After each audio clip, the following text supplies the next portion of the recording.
Bonjour. Bonjour tout le monde, bienvenue à la Bibliothèque de Saint-Lambert.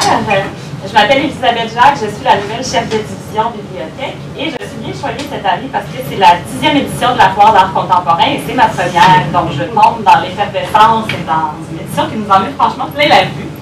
Je vous remercie d'être présent aujourd'hui en si grand nombre pour la conférence de Carole Simard-Laflamme. Avant de laisser la place à cette grande artiste, je vais inviter notre invitée spéciale, Madame Nicole Ménard, qui est ici pour faire une surprise à Madame Simard-Laflamme.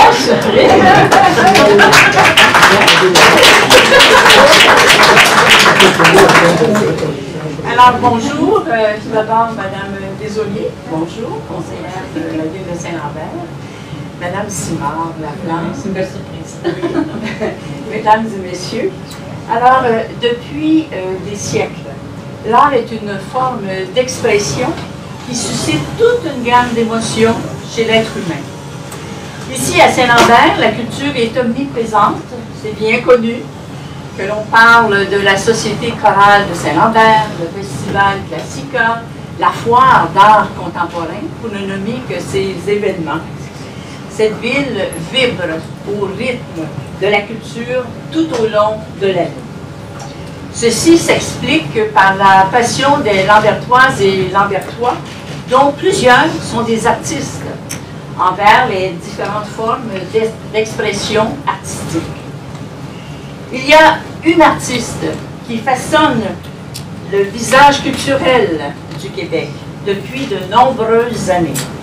Il s'agit de celle qui nous réunit ici aujourd'hui, Madame Carole Simard-Laflamme.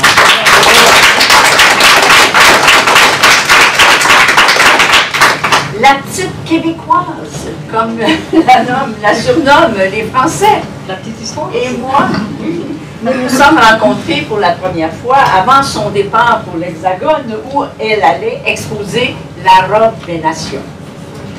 Lors d'une autre rencontre, nous avons discuté sur la réalisation d'un projet qui lui tenait à cœur.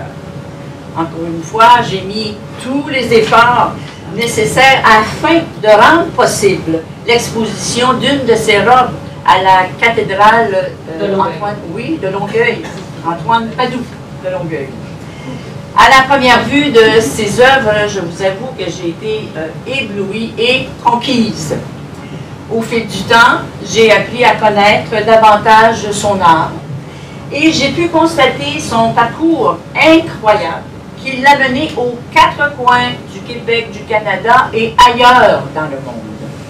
Elle est une véritable ambassadrice de la culture québécoise.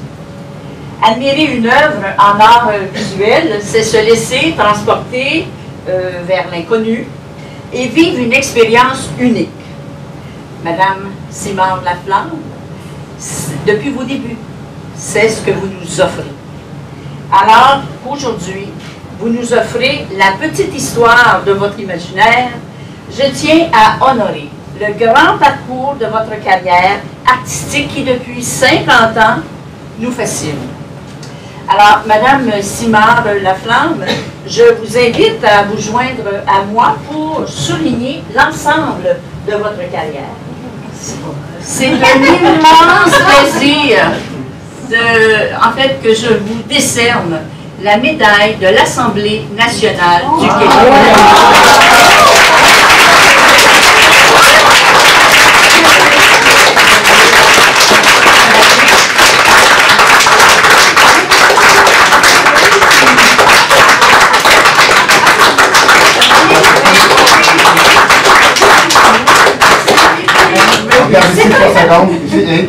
Écoute, j'ai des larmes. Voilà, alors je vous la laisse et je viendrai vous l'échanger avec votre nom gravé. Celle-ci n'a pas votre nom. Alors, d'ici une semaine ou deux, j'irai vous l'échanger à la maison. Et voilà, merci, félicitations. Merci beaucoup, je m'attendais absolument à ça. Et nous, même Madame Ménard, je ne m'attendais pas à voir Madame Ménard. Je l'ai toujours invitée, elle a toujours été présente. Et je peux vous dire que quand on a présenté la robe cathédrale, à la co-cathédrale de Longueuil, parce que c'était le moment où elle était au Québec. Et je veux aussi être au Québec. C'est vrai qu'on dit que je me promène, mais c'est la vie qui m'amène comme ça. Et puis, Madame Ménard, je suis arrivée chez elle, c'est vrai, au bureau, je dis, c'est pas possible. Ça coûte cher monter des choses comme ça en haut. C'est pas l'artiste qui dans le fond, c'est tout ça. Alors, elle dit, je m'en occupe. Et croyez-le ou pas, elle s'en est occupée. Et on l'a fait. Oui. Et elle a fait ça en une semaine.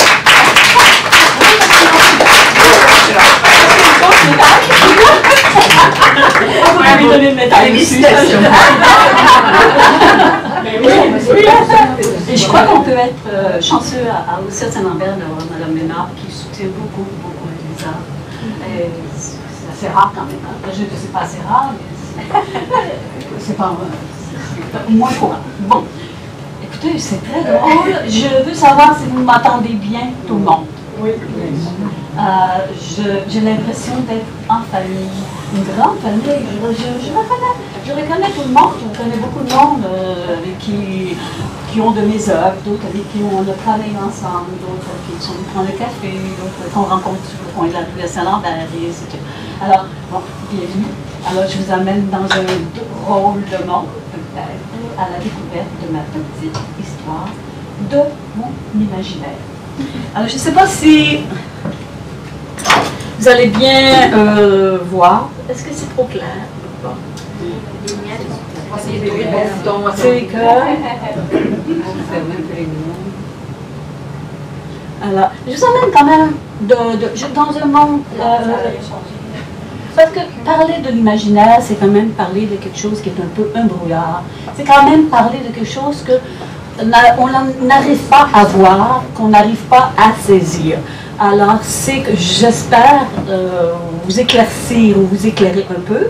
Alors, je vais vous parler de la tête de l'artiste, une histoire fibreuse, mes origines, sur le chemin de ma mémoire, les mondes parallèles, paysage proustien, je suis une fractale et devenir.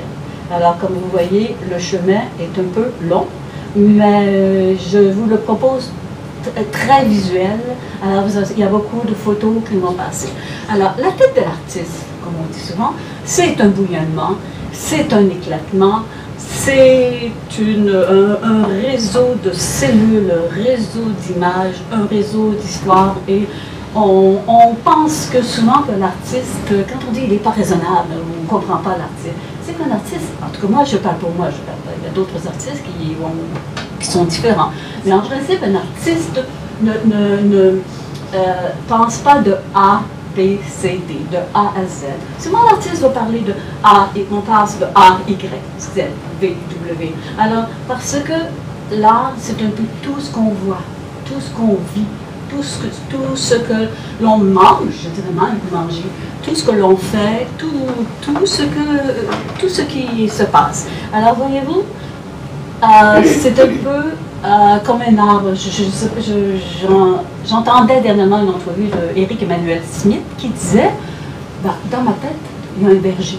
Et dans ce verger, il y a tellement d'arbres. Dans ces arbres, il y a tellement de fruits. Et quand je me promène de temps en temps, je regarde si les fruits sont mûrs, et ça y est, je pourrais raconter des tas d'histoires à l'infini. J'ai l'impression que je mourrai sans avoir épuisé mon verger. Alors, l'imaginaire, c'est quelque chose qui nous amène, qui ramifie, qui se ramifie, et qui n'arrête jamais. C'est un peu comme le vent, on prend des idées un peu partout, on est un peu volatile, et puis c'est aussi comme un organisme vivant. C'est quelque chose qui s'enchaîne. Quand on commence quelque chose, ça continue et ça nous amène à autre chose. C'est comme une germination. C'est pour ça, souvent, comme vous allez voir dans mon travail, je parle de robe semaille. Alors, par contre, il faut aussi une question d'ouverture. Il faut se laisser aller, il faut la liberté, il faut... Alors, c'est un peu ça. Donc, c'est ça que j'avais envie de vous parler d'abord de la tête de l'artiste, de qu'est-ce que c'est l'imaginaire. Est-ce que vous m'entendez bien? Oui. Bon. Et c'est clair? Oui. Bon, parce que c'est pas toujours. Alors, mes origines. Je suis née à la Baie-Saint-Paul, sur le bord de l'eau, sur le bord du fleuve, alors dans les montagnes. Je pense que les gens connaissent le Charlevoix, qui est le pays des artistes. C'est le pays de lumière, un pays de rêve, un pays de poésie, un pays où les grands artistes, le groupe des Sept, Jackson, Maurice Cullen, j'en oublie, alors, et tout ça. Et c'est aussi un pays qui fait vraiment rêver les artistes. Et c'est vrai, c'est pas parce que je suis née là, parce que j'ai remarqué que lors des symposiums, il y a beaucoup d'artistes qui se présentent, et je ne sais pas pourquoi, mais les artistes se rencontrent, parlent, et il y a de l'air, il y a un air qui fait que, je crois aussi à l'environnement, il y a un air qui fait que l'esprit créatif se développe davantage, peut-être les montagnes, peut-être la mémoire du lieu. Alors, donc, le chemin de ma mémoire, du passé, j'ai tout appris. Alors, ça, je vous parle de ça parce que aussi, ça, c'est très important.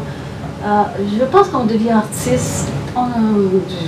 J'ai jamais osé dire que j'étais un artiste. Premièrement, je vous le dis, là. Mais on peut créer quelque chose par rapport à ce que nous sommes. Je pense que c'est important aussi l'identité. Et l'identité, on peut le trouver dans ce qu'on a vécu. J'appelle ça le passé. Mais le passé, ça peut être notre passé à nous, notre passé historique, notre passé de l'humanité. Je pense qu'on ne peut pas faire autrement qu'être accroché à des racines et de pouvoir continuer une création. C'est ça qui nous inspire très souvent. Donc, du passé, j'ai tout appris. Comme je suis née à la baie Saint-Paul, et à la baie Saint-Paul, vous savez, tous les tissus, il y avait des métiers à tisser à toutes les maisons. Dans ma famille, il y avait un métier à tisser qu'on se prêtait, ma tante Rita, un hiver, ma tante Blanche, une autre hiver, et ainsi de suite. Et c'est là qu'on tissait, qu'on faisait de la récupération. Parce que nous sommes un peuple qui était pauvre, et notre art qu'on appelait artisanat, était un art de survie. Par exemple, je me souviens, ma mère m'avait acheté une robe rose parce qu'elle disait, dans la prochaine catalogue, ça sera, j'ai besoin de rose. Et c'était ça. Oui, je veux dire. Et puis, tout allait, par exemple, comment je voudrais, les fines soies de chemise des hommes allaient pour des draps, des couverts de lit. Les choses plus épaisses allaient pour les catalogues. Et selon le tissu, selon la texture, on retissait et on refaisait la vie. Donc, déjà, parler de tissage, c'est parler de réappropriation, de renouveau, d'une nouvelle façon de faire. Donc, tisser, c'est pas juste tisser, c'est autre chose. Alors, donc, c'était sa façon à dire à chaque coup de marchette, une race qui ne sait pas mourir. C'est évidemment Félix-Antoine Savard qui a ça. Il y a bien des années, quand j'étais jeune, pas si jeune, mais jeune pour aujourd'hui. J'avais suivi des cours en histoire de l'art et j'avais fait des catalogues inspirés des peintres québécois. Donc vous avez ici Macorel Fortin. Et vous savez, on triple, on fait une catalogue à partir de l'œuvre. Alors ça, c'est une série qui appartient déjà à un musée qui s'appelle Longue Durée. Parce que le catalogue, c'est le temps de tisser, le temps des gens qui portent le vêtement. Et c'est aussi la texture, le rythme de la vie, musicale, si vous voulez. Alors, c'est une série que j'avais faite, qui était inspirée, qui s'appelait Longue Durée. Donc, c'est ça, ça dure. L'art, ça doit durer aussi. C'est donc inspiré des peintres canadiens. Il y a Bordua, il y avait Rita Le Tendre, et ainsi de suite, vous avez vu. Donc, je continue le chemin de ma mémoire parce que je vous parlais des techniques tout à l'heure, mais vous savez, au Québec, il y a de quoi être fier, parce que si on prend la peine de vraiment regarder, nous avons des techniques de faire qui naissent d'une certaine survie, de travailler le textile comme nulle part au monde. Je vous le dis, j'exposais par exemple ce chemin de mémoire-là, je l'ai exposé en Espagne, je l'ai exposé dans bien des pays, les gens ne reviennent pas de la richesse de comment nous travaillons. Et toutes ces techniques-là portent des noms de places. Il y en a un qui s'appelle La Petite Misère. La Petite Misère, ça vient de la Gaspésie. Il y en a un qui s'appelle Crocheton. Il y en a un qui s'appelle Le Chemin d'Ivrogne. Il y en a un qui s'appelle Les Molletons. Et ce qui est intéressant, là je ne vous fais pas l'analogie parce que vous pourrez consulter dans les livres qui sont dans la bibliothèque, c'est plus détaillé. Mais ce qui est intéressant, c'est qu'actuellement, beaucoup de couturiers travaillent avec ces techniques. J'ai un livre ici qui s'appelle Habit, Habitus, c'est la relation entre les habits, l'architecture et les habitudes, mais quand même le corps. Parce que le corps, c'est quand même une architecture. Alors, c'est quelque chose qu'on habille. Alors, tradition et adaptation. Donc voilà, c'est un peu ce que vous voyez. Vous avez ici les vrais tapis traditionnels qui sont adaptés, des tapis en langue. Vous avez les tapis de petite misère, vous avez les tapis rosaces, vous avez les tapis molletons. Regardez bien, et c'est vrai qu'aujourd'hui, dans l'art contemporain, on trouve ces techniques. Et moi, là, je vous les avais en petit, mais normalement, c'est le point de départ. Je ne vous ai pas tout montré, là, parce qu'évidemment, vous avez ce sont des petits exemples, mais en principe, je fais des grandes œuvres avec, à partir toujours de la même technique. Alors, les éboulements, évidemment, ça vient un peu un petit clin d'œil. On adapte toujours un peu la chose, la technique à ce que nous sommes et où on vit. Alors, les éboulements, ça vient de chez nous. Alors, les éboulements. Voilà.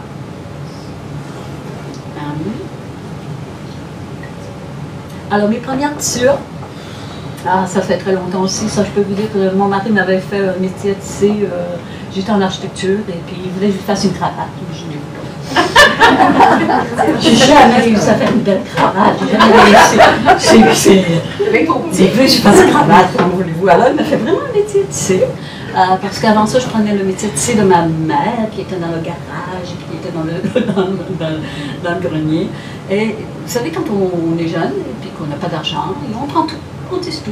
Les papiers de toilette, ils passent, il y a de l'aluminium là-dedans, il y a de la laine d'acier là-dedans, il y a du papier journal. Et inconsciemment, on ne s'en rend pas compte. Je faisais les montagnes de moi, c'est encore les montagnes, mes premières tissures, c'est quand même toujours le paysage qui m'a habité toute mon enfance. Alors je devais avoir 22 ans à peu près. Alors, et évidemment, la vie continue, et après j'ai eu des petits-enfants, donc j'ai eu 2 garçons et une fille, et je peux vous dire que quand vous travaillez sur des métiers à tisser, et que vous avez des enfants, et vos enfants font aussi des dessins, des choses comme ça, on a besoin de matière. Alors, je voyais plutôt les dessins des enfants, et puis, celui-là, je peux vous dire, Alexis et mon fils, il venait mettre des morceaux de papier dans mes cordes, dans ma chaîne. Alors, c'était extraordinaire. C'est à ce moment-là que j'ai ramassé tous les dessins des enfants et que j'ai fait des œuvres. Donc, vous voyez, c'est à partir de là que les papiers intégrés dans le tissage, on peut faire des choses extraordinaires. Je vous en donne simplement un exemple. Je reviens tout à l'heure je continue. Alors, vous avez vu, c'était des tapis en langue.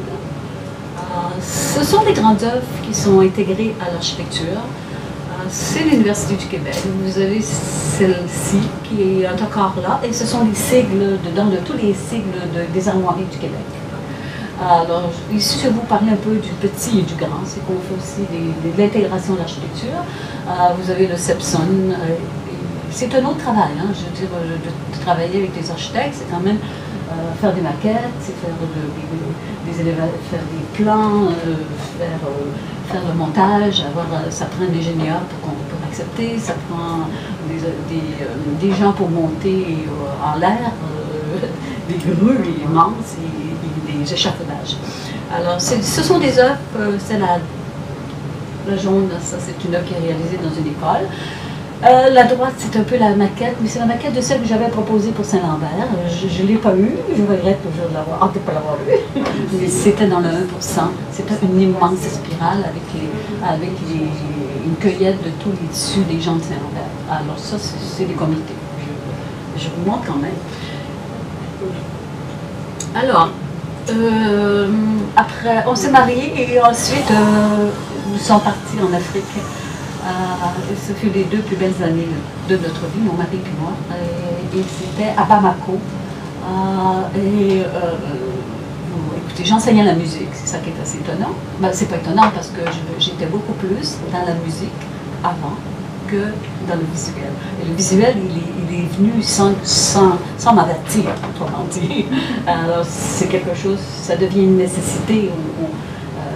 comme on dit souvent, l'œil écoute aussi et l'oreille regarde aussi. Alors, inconsciemment, j'enseignais la musique et j'ai laissé là sur place quand même des petits dessins qui étaient pour illustrer les livres pour que les gens du Mali. C'est à Bamako, apprennent l'anglais. C'est une série de livres. Et ça aussi, je vous le montre parce que pour moi, c'est précieux. C'est quand même mes élèves qui m'avaient donné une petite céramique. Et puis, ce sont des œuvres de terre. Ça s'appelle Ekakene Bamako. Et c'est quand même, ça date de 1970. Nous étions à Bamako. Et aujourd'hui, vous savez qu'est-ce qui se passe au Mali, hein? Alors pour moi, et puis le tour de ce cadre-là, assez étonnamment, est tout en caoutchouc, parce que c'est la seule matière industrielle qui existait à cette époque-là, et on se faisait des souliers, des sandales. Alors, tout le tour est fait avec une bande de caoutchouc qu'on ne voit pas ici. Bon, c'est des détails pour moi que je trouve qui me touchent encore. Alors, des mondes parallèles. L'analogie contient tout, évidemment. De la terre, on acquiert l'humanité et le geste de tresser. Alors, je pense que quand on parle de fibres, je dis qu'il n'existe qu'une histoire et c'est une histoire fibreuse. C'est pas moi qui le dis, c'est un philosophe qui s'appelle Roland Barthes. Il m'a dit qu'il n'existe qu'une histoire et une histoire fibreuse. Et c'est compréhensible parce que tout est fibre. Les cheveux sont fibres, les tissus sont fibres, vos vêtements sont fibres, votre peau est fibre, votre spaghetti est de la fibre aussi. Alors quand on pense bien, tout est fibre et tout se tisse aussi. Parce que pour que ça se tienne ensemble, il y a quand même des techniques de tissage qu'on retrouve.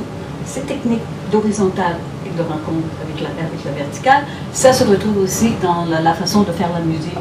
Et bon, je ne peux pas élaborer plus, c'est trop compliqué là, mais c'est assez étonnant parce que ce que vous voyez ici, c'est une photo de Mia Classe, c'est un tissage, c'est un chant. Et il y avait eu un texte de Gilles Tremblay, qui est un compositeur, et le titre de son texte dans un de mes livres, ça s'appelait « L'émergence ».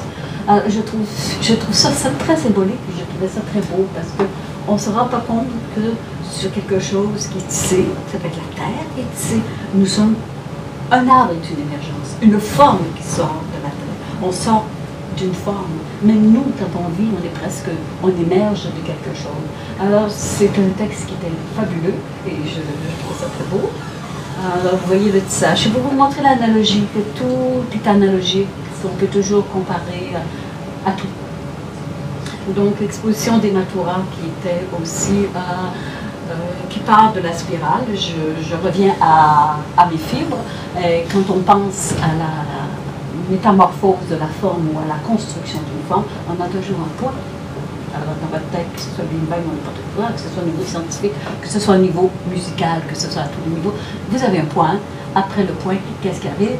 Vous avez plusieurs points, ça fait une ligne. Quand ça fait une ligne, il y a une deuxième ligne, il y a une spirale qui se fait, il y a une deuxième ligne qui pourrait se faire, il y a une troisième ligne qui se fait, on fait le tressage, ensuite il y en a 4, on fait je vous dis ça rapidement quand même, on fait le tissage, après ça s'amplifie, et là ça s'épaissit, et après ça devient ébouriffé, je vais vous dire, et ça éclate, ça redevient en spirale. Donc quand on dit ça, c'est pas philosophique, c'est des formes qui évoluent, qu'on ne voit pas dans le fond, mais c'est ça, c'est un peu ce qui existe.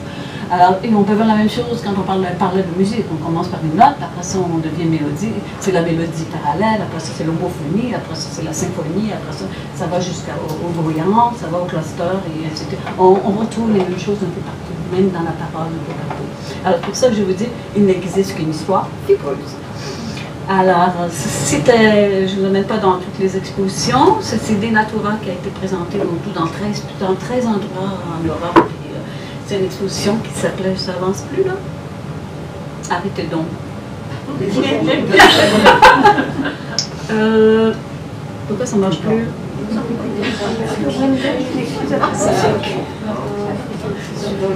C'est souvent comme ça. Ah, attendez. Oui, voilà, okay, on va continuer. Alors, continuons. J'espère que ça ça, parce que ça fait 2 fois... Bon. Alors, ici, vous avez quand même une œuvre, je parlais de Gilles Tremblay tout à l'heure, mais c'est un compositeur mais qui avait fait une musique avec de l'écorce. En regardant les écorces, il a vu les formes et il a fait sa partition musicale. Et moi, j'ai fait, c'est Compostelle. Alors, j'avais, dans l'exposition des Natura, qui était sonorisée par Gilles Tremblay, et il y avait ces petites œuvres qui étaient sur des aimants qui se promenaient, ça s'appelle Compostelle. Et elles sont faites avec de l'écorce et des feuilles d'or. Ça aussi pour vous dire que je peux travailler, ce qui est agréable, on peut faire, on peut très bien travailler en petit, on a autant de plaisir en petit qu'en grand. Parce que vous avez ici l'eau qui est immense, la musique compte beaucoup. Hein. J'avais appelé ça un hommage à Perrotin, qui est un musicien. Donc mon commencement et ma fin et mon commencement. Alors c'était à côté toutes les séries de toutes tous les stressages dans mon atelier. Alors j'ai fait une heure immense, puis ça s'appelle comme ça. Alors, je verrai, j'espère pas, j'espère que ça continue. Voilà, bravo. Et, oui. Quelle était la dimension de vos œuvres précédentes que vous venez de nous montrer? Ben, la toute petite, à côté, c'est tout petit comme ça. Hein. Ça, c'est tout petit, c'est sur, j'ai fait exprès, c'est tout à fait petit, c'était sur une plaque en aimanté. Et vous pouvez faire marcher, bouger les petites compostelles. Vous pouvez faire votre ciel vous-même. Mais l'autre, c'est quoi? C'est à peu près 8 pieds de diamètre. L'autre à côté. Donc le petit ou le grand, c'est pour vous prouver qu'on travaille un peu tout le temps. Quand on n'a pas d'espace pour travailler, on se trouve un petit coin, on est à la plage, on est quelque part, on a toujours un petit quelque chose qui trotte dans notre tête et dans nos mains. C'est un petit peu ça. Et ici, je vous parlais d'analogie aussi, c'est très intéressant avec Mia et Klaas, qui sont les photographes qui ont été parmi les premiers vraiment photographes qu'on appelle professionnels du Canada. Hein. On a fait une exposition et c'était l'analogie, par exemple. L'analogie, regardez un chou, comment il faisait. Regardez l'œuvre que j'ai faite qui s'appelait Les Amadoueuses. Et Les Amadoueuses, je peux vous dire aussi que ces noms, moi j'avais plaisir à rencontrer Pierre Perrault. Et Pierre Perrault qui parle pour parler, qui parle pour s'écouter, qui parle tout le temps, mais qui aime les mots. Alors il me disait, il me trouvait les beaux mots, amadoueuse, enfin, coutaillage, contre à contre, il disait, tu devras avec tes œuvres, avec des vrais noms du Québec. Donc, très souvent, toutes mes œuvres ont des noms, des vieux noms. Alors, ceci s'appelle, c'était des amadoueuses, parce qu'on peut les amadouer, on peut les changer. Vous savez, quand on fait tissage, on a un fil de chêne, et on peut très bien mettre, au lieu de mettre un fil de coton, on met un fil de métal. Et on travaille, et ça donne la forme qu'on veut.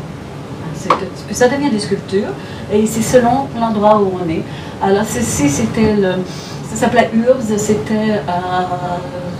ça a été lors de l'inauguration de, vous savez, le Barbican Art Center en Angleterre. C'était une exposition canadienne qui était là, Cormier et Crocoscos, et ça a été inauguré par la reine d'Angleterre. C'est assez étonnant. C'est vieux, là, je vous dis ça date de bien longtemps. Je vous emmène dans quelques expositions aussi. Alors, vous avez une autre, vous savez, là, à côté. Ça, c'est le musée de Rimbaud, dont mes expositions des Natura. Et je le répète, l'exposition des Natura, c'est quand même moins dans 13 musées en France, pendant assez longtemps. Et j'aime ça travailler dans les musées, j'aime ça travailler aussi dans les espaces. On arrive et on ne sait jamais comment on va le faire, parce que ça dépend de la place, ça dépend. Les œuvres, ça m'adoue selon le lieu. Et monter une exposition, c'est comme une œuvre d'art, il y a un parcours. Même le premier parcours de Denatura, il était basé sur les formes en spirale, sur les formes horizontales, il était basé sur toutes les formes de développement que je vous disais tout à l'heure. Alors, ça c'était Denatura au musée de l'Ardenne. Alors ça c'est des folies, j'adore. J'adore parce que, vous savez, on fait du tissage sur des métiers, mais aussi à un moment donné on s'y libère. Hein? Alors, ce sont que des tiges métalliques, sur des tiges métalliques, on fait des tresses, vous savez, des tresses. Et quand on en fait, ça devient, c'est comme des arbres, on peut faire regardez les arbres ici, c'est la même chose qu'un arbre. Comme c'est incroyable, on peut faire toutes les couleurs, on peut faire il n'y a pas de limite.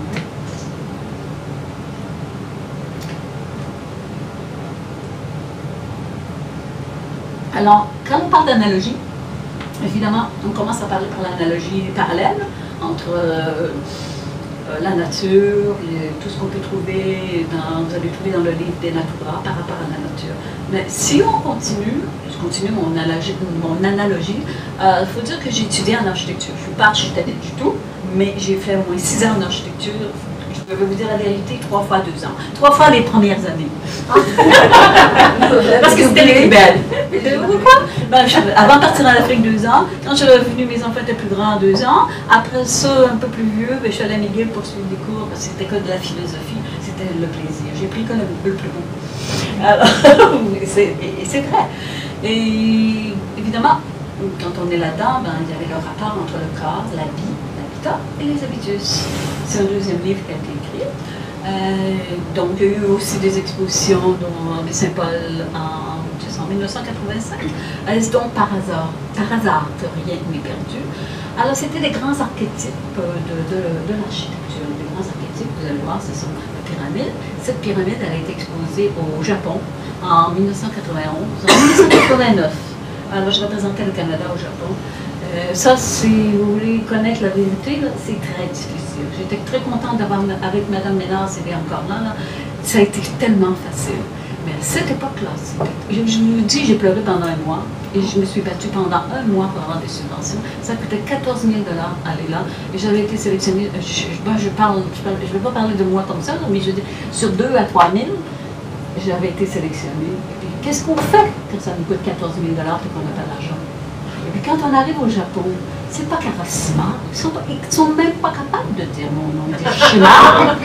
Alors c'est Canada is there, Canada is there. Ah, Canada. Canada. Mais alors, comme disait Mme Ménard tout à l'heure, c'est vrai qu'on est des ambassadeurs. C'est vrai qu'on représente d'où on vient. Et ça, on le dit jamais assez, puis on le fait avec tellement, comment je dirais, il y a des artistes ici, puis on le sait. On le fait avec tellement d'efforts, puis on veut tellement qu'on transperce toutes les limites. Alors ça a été comme ça. Je l'ai eu, mais il a fallu que j'ai trouvé ça dur, mais c'était quand même quelque chose. Alors je vous répète. Donc cette analogie, c'est un peu, comme je parlais tout à l'heure, les grains de la peau, le corps. Ici, c'est la Salpêtrière à Paris, c'est encore autre chose. C'est quand même assez quelque chose. Voilà, la Salpêtrière à Paris, c'est quelque chose. Voilà. Nous avions tout à l'heure, je parle des grands archétypes, mais là, tout à l'heure, on avait la pyramide, mais là, on a la croix. Les archétypes, c'est la pyramide, la croix, le rond et le cercle et la tour. Alors, vous avez la croix ici qui pourrait représenter les mémoires, qui pourrait représenter, vous avez le cercle aussi, l'arc, je suis un arc, et voilà. Aussi, il faut vous dire que une œuvre visuelle, ça nous amène quand même dans un prolongement du gestuel. Et puis, le gestuel, il y a toujours un lien avec l'environnement, avec l'architecture. Vous faites un geste, votre espace dépend. Elle dépend de votre corps, elle dépend de l'environnement, dans la boîte dans laquelle vous vivez. Pas comme ça ou comme ça. Alors moi, je pense que c'est toujours important de faire un lien gestuel. J'ai travaillé beaucoup avec des danseurs. Ça date déjà d'un bon bout de temps. Et je crois que cette façon de travailler aussi, pour moi, ce qui est important, c'est qu'on travaille avec, on touche l'œuvre, on travaille avec l'œuvre. On ne fait pas quelque chose d'à côté. On manipule l'œuvre, on est dedans et elle doit partir dans l'œuvre. Ce sont des œuvres qui sont assez vieilles dans un sens. Ici aussi à côté, c'était des enfants qui avaient exprimé, des écoles de danse, qui avaient exprimé la danse autour en faisant les sons, les métiers à tisser, des choses comme ça. Et c'était quand même assez... c'est toujours un peu des expériences, on ne sait jamais ce qui va nous arriver. Alors vous avez aussi, je vous parlais des tours, ça appartient déjà à un musée. Je vous reparle aussi... Ça, j'ai toujours envie de vous dire que c'est une tour, mais c'est aussi un hommage à Gandhi en revenant d'Espagne. On ne peut pas faire autrement. Et puis, quand on la regarde, on la met dans un autre espace, elle est différente. Je pense qu'on s'habille différemment quand on va dans un autre endroit. Puis je fais un peu la même chose avec mes œuvres. Ils prennent un autre. Des fois, ils prennent un autre nom. Moi, je me dis quoi? On change de nom des fois, hein? Non, les femmes, les hommes, on peut changer de nom. Et selon le lieu et selon l'espace. Alors, c'est ça, je vais vous parler un peu visuel ou sonore. Nous cherchons l'invisible. Et ça, c'est tellement vrai. C'est une parole de François Touzian. Et c'est tellement vrai parce que quand on écoute la musique, qu'est-ce qu'on fait? On cherche quelque chose d'immatériel. Hein? Et les compositeurs contemporains, quand ils font des partitions, actuellement, ce sont des partitions visuelles. Ils viennent nous rejoindre. Et puis nous, les gens en art visuel, on fait des choses où on veut chercher l'invisible, exactement de la même façon. Et on va chercher les sons, on peut aller chercher quelque chose d'immatériel. Alors ce bouclage-là, il se fait très bien. Donc on cherche visuel ou sonore, on cherche toujours un peu l'invisible. On cherche quelque chose qui nous transporte. Alors donc c'était un peu l'idée, comme je vous ai parlé tout à l'heure, l'idée de la musique, c'était des expositions, ça rapport au motif aussi. C'est sûr que les bandes, quand on regarde un tissu, quand on regarde une robe avec un tissu, ça pourrait être comme une partition. Aujourd'hui, regardez, c'est ce que je veux vous dire, c'est que vous avez la ressemblance entre une partition sonore et des motifs de vêtements, de tissu. Alors, les musiciens vont faire ils vont faire exactement, ça devient du gestuel. Et aussi l'aléatoire, donc ça permet une liberté, et ça permet qu'on ne revient jamais sur la même œuvre. Et la même œuvre n'est jamais la même chose. Un peu comme nous. Quand on se lève le matin, le soleil n'est pas toujours à la même place. Oui? Non? Enfin. Alors, avec François Touzian, j'ai travaillé beaucoup. Et nous avons fait les rubans sonores. Alors, c'est un peu 10 ans de ma vie parce que François Touzian on a fait un hommage la semaine passée. C'était un critique musical, Pierre ici. Et François était critique et j'allais au concert avec lui pendant 10 ans. Et il faisait des critiques et aussi il m'a ramené dans le visuel et puis moi il m'a ramené dans la musique et moi je l'ai amené dans le visuel. Alors on s'amusait, on faisait des jeux, hein, parce que avec les petites boîtes mécaniques, nous avions fait un livre ensemble qui s'appelait Vox Fibré, l'analogie entre les fibres de la musique. Vous allez voir, c'est pas moi qui l'ai écrit le livre, mais c'est moi qui l'a un peu illustré avec mon travail. Et c'était ce jour où j'avais demandé à François, j'étais arrivée, j'avais dit, dis-moi la différence, c'est un son et un bruit. Comme je vous dis, j'ai jamais eu la réponse. Mais on a fait le livre. Et ce livre-là, le livre, ce sont les restants du livre, les feuilles du livre que l'éditeur n'avait pas pris. Et puis, François a fait une partition dessus. Alors, vous pouvez avoir plusieurs personnes en même temps pour faire un concert, communiquer en faisant un petit roulis, et c'est des jeux, ce sont des jeux sonores. On a fait exactement la même chose avec les tapis sonores. Les tapis, je peux vous dire que c'est une des œuvres où j'ai eu le plus de plaisir. Les gens avaient du plaisir parce qu'on marche sur un tapis, une autre personne à côté marche sur un tapis, une autre, alors ça devient ou un dialogue, parce qu'il y a des sons qui sortent des tapis, enfin quelque chose, ou des voix. Et donc, on fait des concertos, on fait un quatuor, on fait un trio, et il y a beaucoup d'imprévus. Alors, ça rejoint exactement le corps, comme je parlais tout à l'heure du corps. D'ailleurs, François disait toujours que le corps est une cathédrale sonore. C'est vrai. Quand on parlait des vibrations tout à l'heure, tout passe par la vibration. Ça peut passer dans le corps, ça vient dans l'imaginaire, ça vient dans l'inconscient un peu, mais ça passe quand même. La matérialité passe par le corps. Alors je vous montre que les enfants, les petits-enfants s'amusaient. Il y avait des messieurs qui étaient capables pour regarder. Et c'était très amusant. Alors pour vous dire aussi que l'art, c'est pas quelque chose de sérieux, mais c'est pas quelque chose de si sérieux que ça non plus. Hein. C'est quelque chose de normal. C'est quelque chose qui nous rentre par les pieds, par la tête, par les yeux, par les nez, par les oreilles, et on peut la manger aussi, et on peut faire. C'est un grand mot, l'art. Hein? C'est l'art, c'est être soi, peut-être. La même chose, j'ai fait avec Marie Pelletier des fibrarium, parce que ça, on a une bande sonore, de fibres. Tous les objets sont sonores. C'est fait déjà depuis longtemps. On a fait des enregistrements, on a travaillé avec les enfants, on a fait, vous savez, faire de la musique, c'est frapper, c'est frotter, c'est mélanger les sons, être sensible au son. C'est déjà, on oublie déjà que dans le son, il y a déjà de la musique.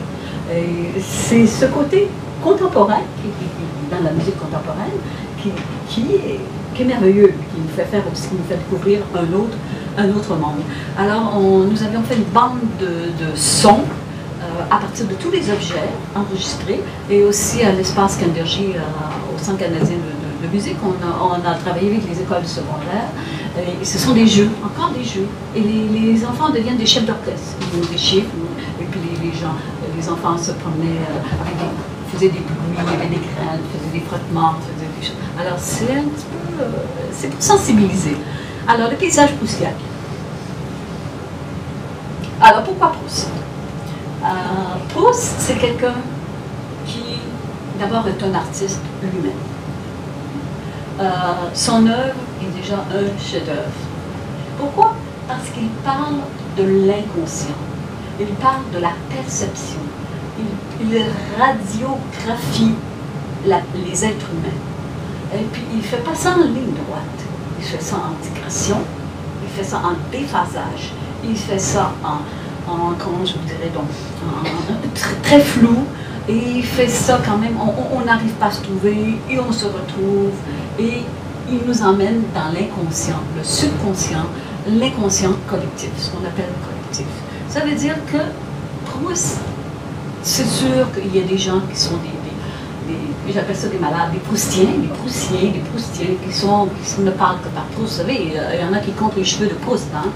Ils comptent les virgules qu'il y a dans la recherche du temps perdu. Mais il demeure que c'est quand même le plus grand poète, le plus grand philosophe je dirais du 20e et du 21e siècle aussi.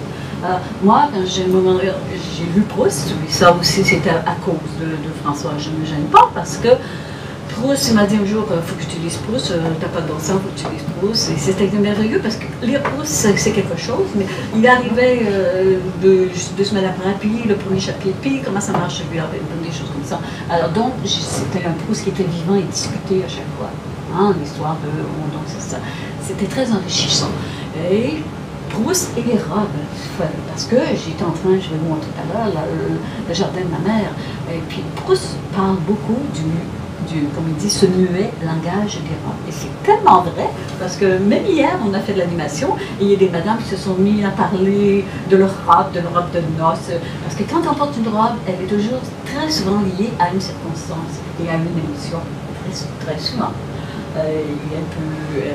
Donc, porter une robe aussi, il ne faut pas oublier que la robe, c'est l'identité des peuples. Si on entre dans le folklore, on va très loin. Si on rentre dans le spectacle, on voit encore autre chose. Donc, la robe, c'est le deuxième pot. On ne peut pas dire autrement. Alors, le jardin de ma mère, c'est que ma mère est décédée, et quand elle est décédée, j'ai fait le ménage de ses robes. Et maman portait toujours des robes fleuries. Moi, jamais. C'est rare, là, c'est ça. Alors, jamais maman portait des robes fleuries, et j'arrivais d'étudier à Québec, elle me disait, va voir mon jardin. Et elle faisait son jardin comme elle faisait ses robes. Elle avait des robes en fleurs comme ça. Son jardin, je vais dire un vieux mot français, de trio, de travers. Et elle disait, je porte un jardin. Maman disait, alors j'ai fait ce retable, j'appelle ça son retable de vie. Je recule, hein? Oui. Pas en arrière. Je m'en viens là, hein? Est-ce que j'arrive encore? Non, vous êtes reculé encore. Change de piton. Je recule? Non. Ah, je suis sur une mauvaise chose. Attendez-moi. Ça va faire un petit voyage. Oui. C'est pas tout. C'est pas... Bon, alors Proust, les robes. Et voilà, j'ai pris le mauvais... Alors, ce sont les robes de ma mère. C'est le grand retable de vie des robes de ma mère. Et je peux vous dire que toutes ces robes, pour moi, c'est un souvenir. Hein. Je suis allée en Inde, j'ai porté une robe, je la vois là. Mon frère s'est marié, je la vois là. Les mariages, le baptême, je les vois. Et c'est un palindrome, dans le sens que vous pouvez le lire à droite, vous pouvez le lire à gauche. Et c'est quand même c'est le jardin de ma mère. Donc, vêtue d'une robe fleurie, ma mère disait toujours, je porte un jardin. Et aussi, j'avais fait ces carrés de terre, parce que c'est aussi symbolique avec toutes les robes de ma mère. Et c'est des broderies, c'est dans un grand coffret jusqu'à sa mort. Alors, vêtue d'une robe fleurie, ma mère disait, je porte un jardin. C'est une œuvre que maintenant j'ai donnée au musée de Baie-Saint-Paul, parce que je trouve que mes œuvres, elles doivent continuer de vivre où elles ont pris naissance.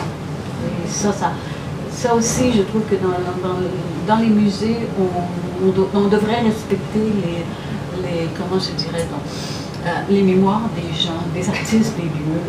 Et on devrait faire des efforts pour essayer de conserver les œuvres d'art des artistes où nous sommes nés. Hein.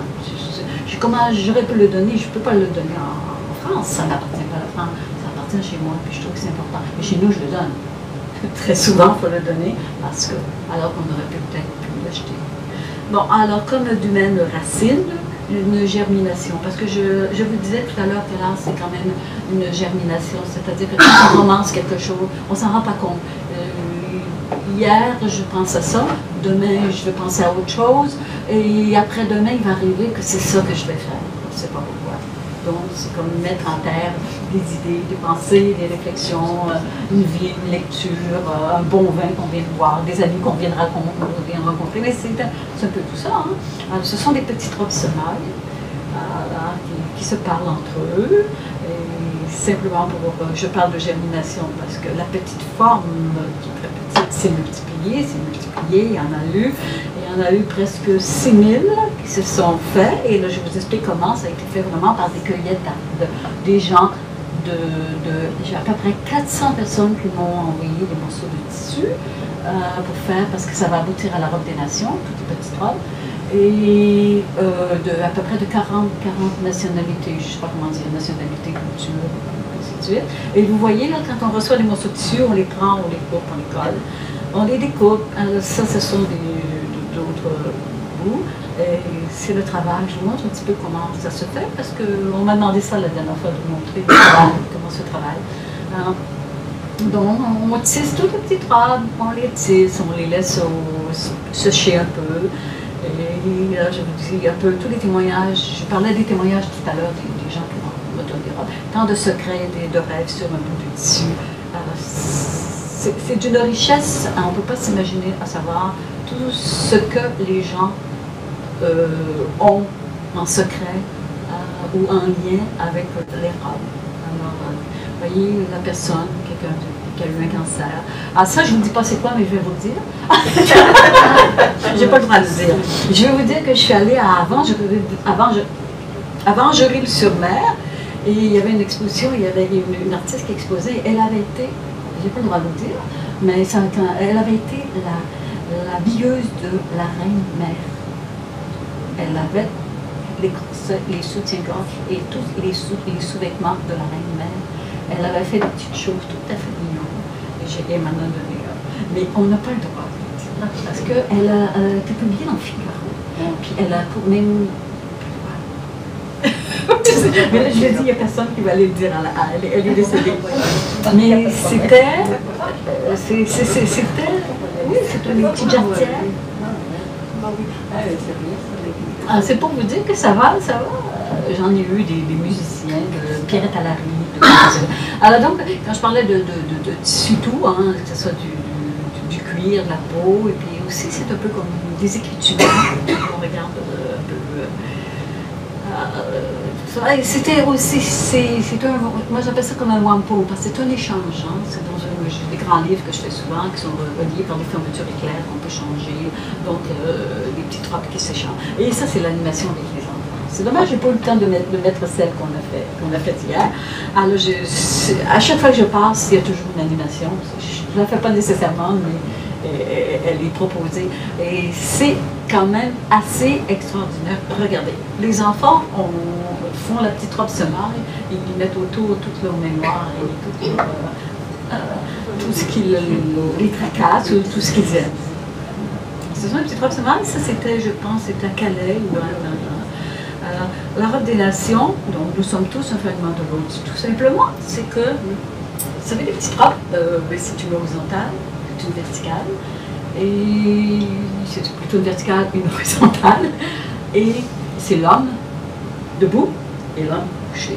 C'est le symbole de la croix, c'est le symbole de beaucoup, je vais vous dire en architecture, ce qu'on appelle des cardo decumanus, c'est, je veux dire l'orientation des grandes salles, des grandes villes. C'est la croix, c'est un grand symbole. Vous pouvez regarder dans les livres, j'élabore un peu plus. Et, ça ressemble à Riopel. pardon? Ça ressemble à Riopel. Oui, j'ai des photos, d'ailleurs, je n'ai pas mis le livre, et dans un livre, j'ai hommage. Et dans un hommage, il y a une photo de Riopel avec une de mes œuvres. Parce que les livres qui sont là, vous en avez 50, j'en ai fait 75. J'en ai choisi 50 seulement. Il faut bien. Hein? Alors, c'est évidemment, en 2005, c'était à Première Vision, c'est une commande de Première Vision à Paris. C'est 6000 petites robes. Parce que comme je disais, la petite forme se retrouve dans la grande forme. Alors, c'est dans un autre endroit, c'est à Roubaix, c'est en Espagne. Vous avez ici en Italie. Des papillons. Oui, c'est jamais, c'est que c'est jamais pareil non plus. Des fois, je la divise en deux, des fois on rentre dedans, des fois je mets un miroir en dessous, des fois elle est concentrée, et ça peut changer la forme. Mais le concept de la robe des nations, elle s'appelle robe des nations et elle s'appelle aussi robe du temps.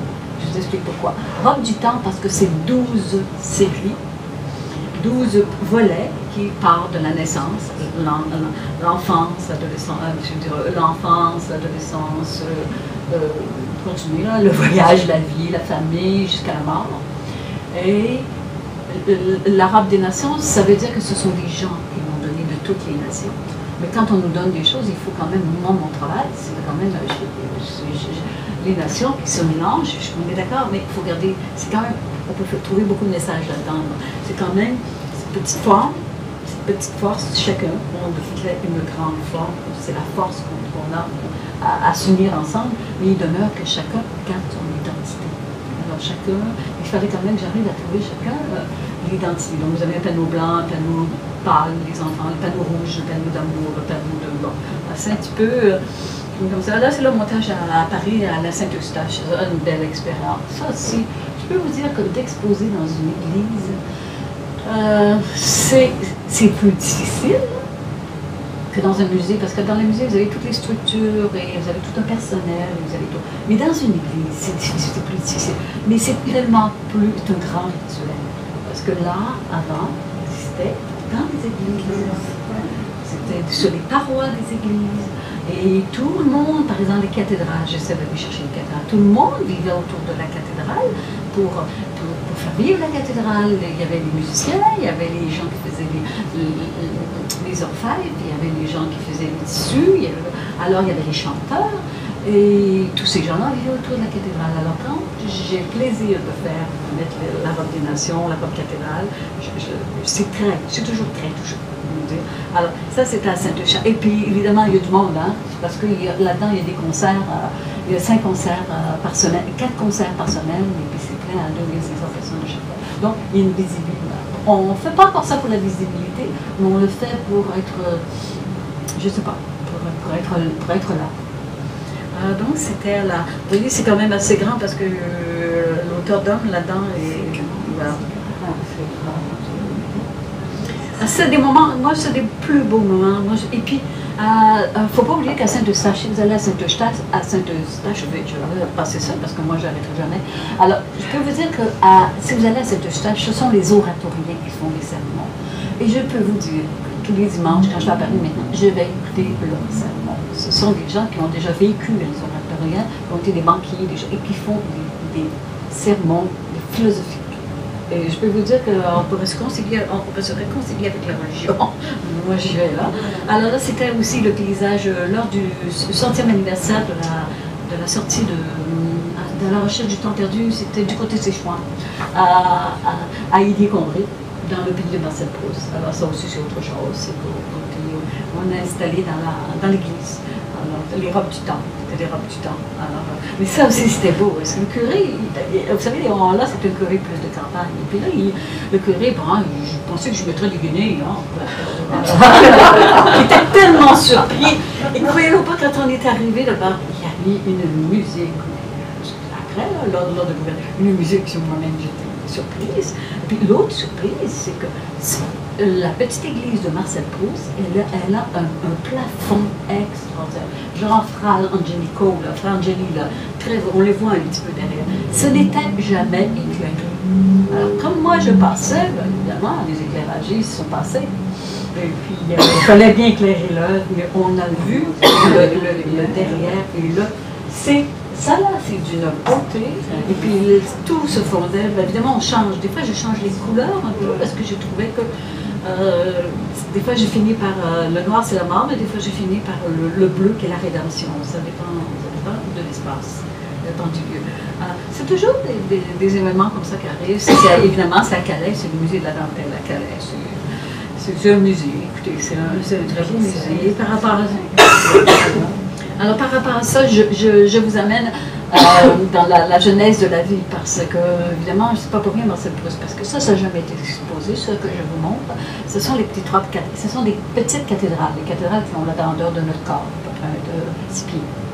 Alors, ce sont les cathédrales inspirées avec partir, ce rapport entre les mots et les choses et les gestes et tout ça. Ce sont les paroles de Marcel Proust. Moi, je trouve, les pensées je trouve qu'il y a une, vous savez, parce que Marcel Proust qui parle beaucoup des robes, fabrique, voyez-vous, ça c'était l'enfance, fabriquer de la tendresse. L'autre, transmuter en or les caresses. Je vais vous dire aussi pourquoi je mets de l'or, suspendu à un acte suprême de liberté, c'est l'adolescent. Résumant son corps, c'est pour moi toute une civilisation. Voilà un bout de dentelle qui n'est plus qu'une page, et ça c'était la mort. Et aussi, voilà, et où je passe. Alors, donc, aussi, je reviens encore sur Marcel Proust, parce que Marcel Proust, c'est sûr que c'est la cathédrale. Il a dit, j'ai voulu construire mon livre, non ambitieusement, comme une cathédrale, mais tout simplement comme une robe, parce qu'il construisait, puis il ajoutait des manches, comme on dit, des manches, des petites paperoles, des souris, et ainsi de suite. Donc, c'était toujours un ajout. Vous avez ici, dans mon atelier, dans la maison chez nous, vous voyez comment c'est fait. Il faut penser que quand on veut travailler en transport ou à l'international, il faut travailler par module. Parce que sans ça, c'est pas possible. On ne remporte rien. Donc, on fait toujours des montages. On fait les montages avec des grues, ce qui peut monter. Donc, c'est un peu ce rapport. Alors, voilà, ça c'était à Saint-Eustache à Paris. Que ce que je vous ai dit tout à l'heure, c'est quand même il fallait faire, c'est quand même quelque chose au-dessus de l'hôtel. Comme je vous ai parlé tout à l'heure, ce sont les détails.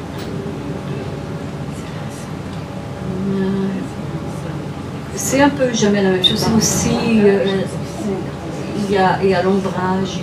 Elle peut se mettre en l'air, elle peut se mettre par terre. On joue avec les lumières. C'est jamais la même chose. C'est une vibration, hein, ça change. Et pourquoi la feuille d'or? Parce que je mets toujours des feuilles d'or. Parce que la feuille d'or, c'est quand même c'est la transformation. L'or, c'est la chimie. Ça se transforme. Même, j'ai lu quelque part que c'était la peau des dieux. J'ai trouvé ça tellement beau. Mais transforme l'or, on le voit dans plusieurs façons. On peut voir liquide, on le voit fluide. Et quand je mets un seau d'or, c'est un peu parce que je suis un peu brute, je peux vous dire, là. Dans le sens que moi je travaille, mais je ne suis pas la fille très raffinée. Très. Par contre, la fin est très raffinée. La finition est toujours très raffinée. J'ai besoin d'éclatement, j'ai besoin que. Il ne faut pas que je perde de temps à bien arranger les choses quand on le fait. Mais à la fin, j'ai besoin de mettre une feuille d'or. C'est comme si j'ajoutais, je sais pas, un poisson. Ah, c'est encore un autre endroit, c'est à Beaubourg, en hommage à Anthony Caro. il y avait des concerts et tout ça. Alors, passage chez les dieux, évidemment, par la fin.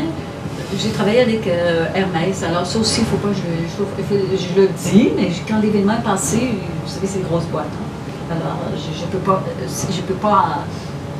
pas le faire circuler. Alors, Hermès m'ont donné à Lyon, quand j'étais à Lyon, ils m'ont donné des tissus et des soies. J'ai fait ce qu'on appelle le passage chez les dieux, parce que Hermès, c'est un dieu. C'est la troisième partie. Et voilà, c'était sur un triangle de soie en or. On pouvait marcher dessus, on peut danser dessus. Et il y a toute une histoire autour. Si vous rentrez du côté droit, du côté gauche, mais là, c'est plus des détails. Alors, c'était que des soies en or.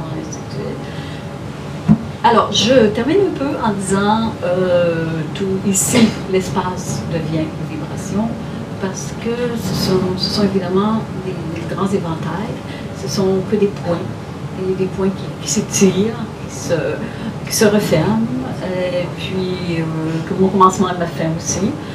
Et puis, on tombe dans ce que j'appelle les fractales, parce que la fractale, comme je vous disais tout à l'heure, c'est ce qui amène, on appelle ça l'itération, c'est-à-dire qu'une action qui amène une autre.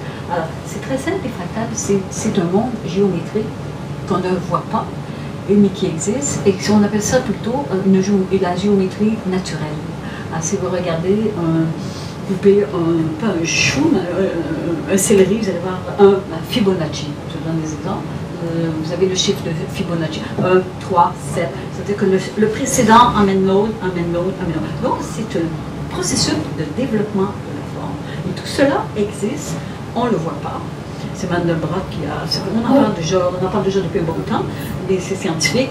Et c'est une façon de voir la métamorphose, comment les formes se font, qu'on ne voit vraiment pas. Et c'est une mathématique, comme on dit, naturelle, c'est pas nécessairement scientifique. Alors, ça m'amuse beaucoup et j'aime ça beaucoup. Donc, je travaille maintenant, j'essaie de travailler avec les fractales. Je travaille avec des fractions de modules. Puis, on peut faire de la danse, on peut faire des tas de choses. Et ma dernière exposition, dont je suis fière de le dire tout à l'heure, c'est ma fierté, ça s'appelait Jardin de parole. C'était au musée des Beaux-Arts, la Commune de Vannes. Et j'étais fière de le dire parce que je vais vous dire, c'est parce qu'il est passé 100 888 personnes à ma dernière exposition en 3 mois. Et croyez-le pas, je ne veux pas leur demander, j'ai peur qu'ils se sont trompés. Mais les gens m'ont dit qu'il y avait beaucoup de monde, tout le temps beaucoup de monde. Et quand j'ai vu le chiffre, j'ai dit, c'est pas vrai, en 3 mois, parce que le musée, normalement ici, j'ai fait des statistiques et le musée, mais c'est juste pour vous dire que il y a quand même des choses qui bougent. Et ça s'appelait Jardin de parole. Alors, Jardin de parole, c'est exactement l'étoffe, c'était en 3 parties. Et ça s'appelle, c'est l'étoffe de la mémoire, c'est la cathédrale, c'est le tissu de la vie que j'exposais avec la robe du temps. Et la dernière, ça s'appelait Parlure, devenir. C'est ça, j'avais apporté des tas de grandes bandes de tous les textes de Pierre Perrault. Parce que moi, je dis toujours, j'ai 3 P. P, Plotin, ça me fait rire, Perrault et Proust. Poids, Proust, Perrault. Bon. J'avais apporté des textes de Pierre Perrault.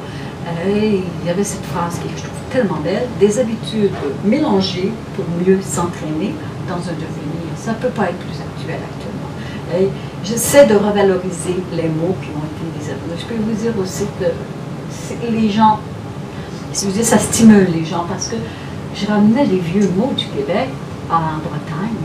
Puis ces mots-là, Pierre Perrault est allé les chercher en Bretagne pour la suite du monde, dans ces événements. Et là, j'y ramenais. Et puis les gens se posent, c'est quoi?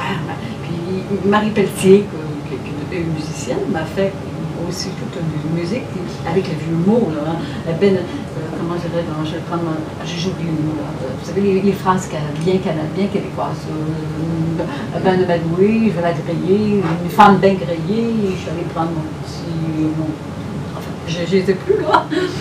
Et donc, je trouvais que c'est quand même. Et j'ai fait ma dernière œuvre, c'est ça. J'arrive avec mes fractales, et c'est sûr je ne sais pas ce que je vais faire. Je ne sais pas. Le matin, je ne sais même pas. Mais j'ai une équipe derrière moi. Et Puis je pense que des fois, on est transporté selon le lieu. Après, on a déjà des phrases sur et là, la dernière, ça s'appelle parler, puis devenir. Je sais, qu'est-ce que je fais? Ben là, je raconte des petits détails comme ça. Et la directrice me dit, Carole, on n'est jamais monté plus haut. Il y a 9 mètres en haut. Elle dit, ça serait merveilleux si tu montais jusqu'en haut. On est monté. Alors, on a tout pris des modules, qui sont des fractales, des petits modules, puis on les a tous travaillés, puis on est monté jusqu'en haut. Et puis après, ben, on s'installe, ça fait encore la croix, et ça va bien. Et il y a une continuité de forme. Et là, je me suis dit, mais c'est quoi ce que je viens de faire? Est-ce que c'est une croix? Est-ce que c'est un homme? Est-ce que c'est une bête? Est-ce que je ne sais pas? Alors, donc cette œuvre-là, elle est très parlante au point de vue symbole et au point de vue devenir, quoi. Alors, c'est un petit peu pour... c'est une surprise qu'on a nous-mêmes. Alors, pour vous dire que voilà, on voit quelques textes de Pierre Perrault, quelques phrases, une belle allure, voilà. Donc, ce sont les fractales. Je m'en vais. Les fractales. Alors, je ne sais pas, vous terminez pour vous dire que tous ces fils s'étaient réunis pour faire la trame de ma vie, mais j'ajoute un petit détail, des motifs. Est-ce que j'ai le droit? Oui. Je veux rendre hommage à mon mari qui est décédé il y a 2 mois. Donc, il est un peu dans ma trame, beaucoup dans ma trame. Voilà. Donc, c'est le temps de questions. Si vous en avez.